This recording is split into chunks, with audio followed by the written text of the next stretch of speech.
Hi, it's Brandy Brown here with Unstuck. So I wanted to start a little mini series on dealing with anxiety and how do you cope when the little things turn into really big things. And so for me, today was one of those days where I just kept getting hit with that icky feeling over and over. So it started off early this morning and someone said something to me and it shouldn't have been a big deal. But in my head, I kept going back and thinking and playing out like the worst case scenario. Then I had to teach a small group. And in the middle of my small group, my daughter needed help finding the link for her class meeting. And I could not stop and help her. So she ended up like missing most of the meeting. And then it ended up being something really simple that if I just would have had a minute, I could have addressed. And I felt awful about that. Her teacher was very understanding. It wasn't a big deal for her, but it was a big deal for me because my daughter was feeling anxious. She couldn't find what she needed, and that caused her a lot of stress. So she's like trying to cry in my ear beside me. I send her to her teacher, but her teacher can't answer the door because she's in a meeting, and that's fine. And then she comes back and she's still upset and she's crying some more. And I am like actively in front of the screen trying to teach a group of kindergartners. So I cannot stop and address what's wrong with her. So at the end, I hop on and I email her teacher. She gets us straightened out. Everything's fine. But that was definitely an anxiety producing moment for us. So then the day wears on and I feel like maybe it's getting better, towards the end of the day. And I had planned after my last work meeting to go for a run because that is definitely a way that I blow off steam. Well, I'm still in my running gear, but you can tell that I didn't sweat very much because I got 2 laps around our track. 4 laps makes a mile. 2 laps around and my daughter comes running up to me and she's crying. She's having like an anxiety meltdown. Hang on. And she's having like a major moment. And then my other daughter, she has to potty. There's no potty out there. So, there is, but it's locked. So she has to potty. My son starts crying because he's riding the hoverboard and he wants to keep going, but we have to go. So it was just like this major stress inducing moment. And it has just been a day over and over where all the little things just kept feeling like really big things. So on my way home, first of all, I need a minute, and that's really hard for my children to give me. They are 10 and 7 and 5, so they're all still pretty little. I just need a minute without anyone needing anything from me, yelling at me, crying. I just needed a mommy minute. And that was really hard. But once I got home, I'm going to be really honest with you. I locked myself in the bathroom for a few minutes and did some deep breathing, and I've adjusted my dinner plan. I'm not going to cook a big meal tonight. We have plenty of stuff in our fridge that my kids did not finish this week.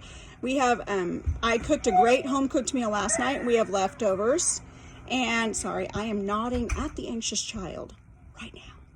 And I just decided that I'm going to give myself some grace tonight. Her name is Grace too, so I'm going to give myself some grace when dealing with Grace.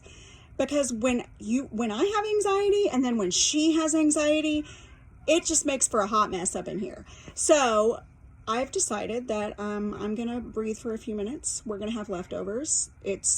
We have lots of stuff in our fridge, fruits, vegetables, some leftover meals from this week, some things they could throw together if they wanted to, and everyone's going to be fine. I checked in with my husband. I hadn't talked to him all day, and that may not seem like a big deal to some people, but we normally check in with each other a few times a day.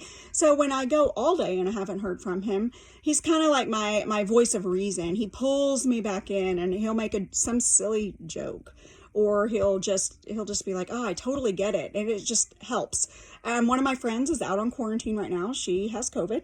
So I'm missing my running partner for sure. And there was just a lot of things coming together to kind of make the perfect storm this week. So when you're having a day, like, I would encourage you to be in tune enough with your body. Like, I could tell as the day wore on that it was definitely my anxiety getting the best of me, that these were not huge things, but because my anxiety was flaring today, they felt like big things. For a moment there, I was like, oh, I'm failing as a mom. My kid, Mr. Google me. Mind you, she gets on every Google Meet. So it's not like this is a regular habit for us. It was just this thing that happened. But I had to take a step back and say, this isn't real. These are just, your anxiety's acting up. Your emotions are playing tricks on you. Take a step back, get some time to yourself. The kids are not going to die being in there watching, the electronic babysitter for a minute while I gather myself. And then I can go back out and I can be a nice mom and we can try again. Take some quiet time this evening, read a book with them or play a game, or let my husband have some quiet time with them later and I go get some quiet time for me. Because the thing about distance learning is that we are together all day long. And so I'm getting lots of quality time with my kids right now. And I love that. I do. I appreciate it. I love what I've learned about each one of them.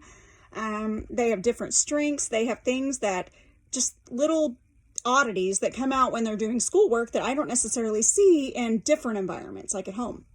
So I relish that time. I know it's precious. However, I would be lying if I said there weren't any hard moments where I look up and they've made a mess and it's my classroom and I'm, I just want it to stop. Moments when they're bickering, when I'm trying to have a meeting.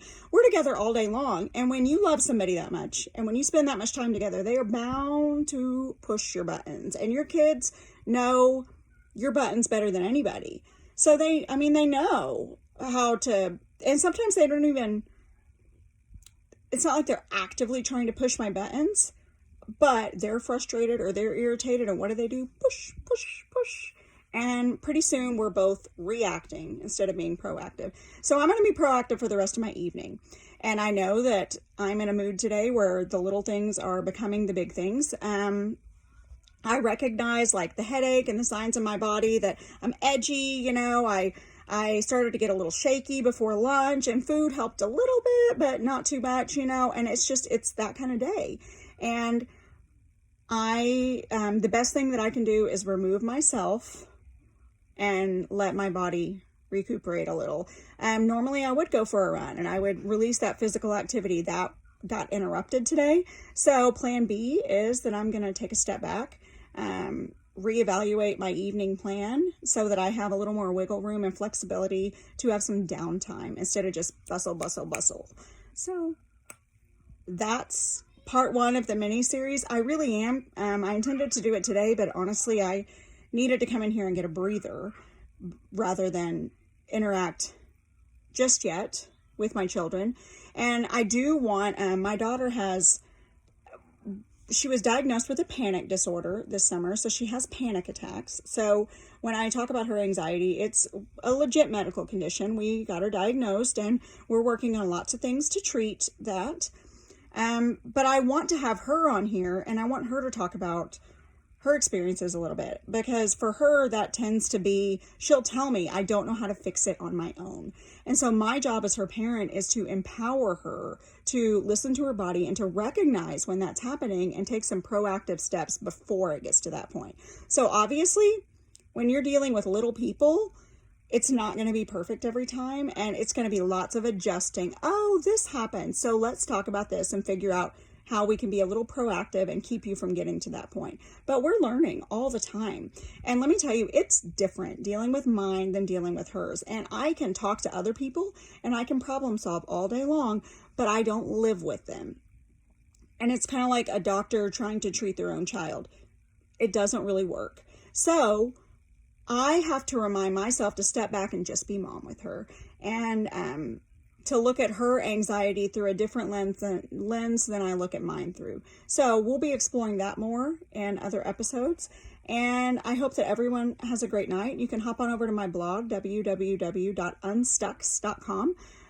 I posted an article today on how to beat the stay-at-home blues. It's really easy to maybe be a little discontent with our circumstances right now, but I've got some ideas to kind of bring fun back into your family time.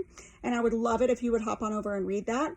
You can leave me comments or reach out to me by email also. And I hope that everyone has a great stress-free evening.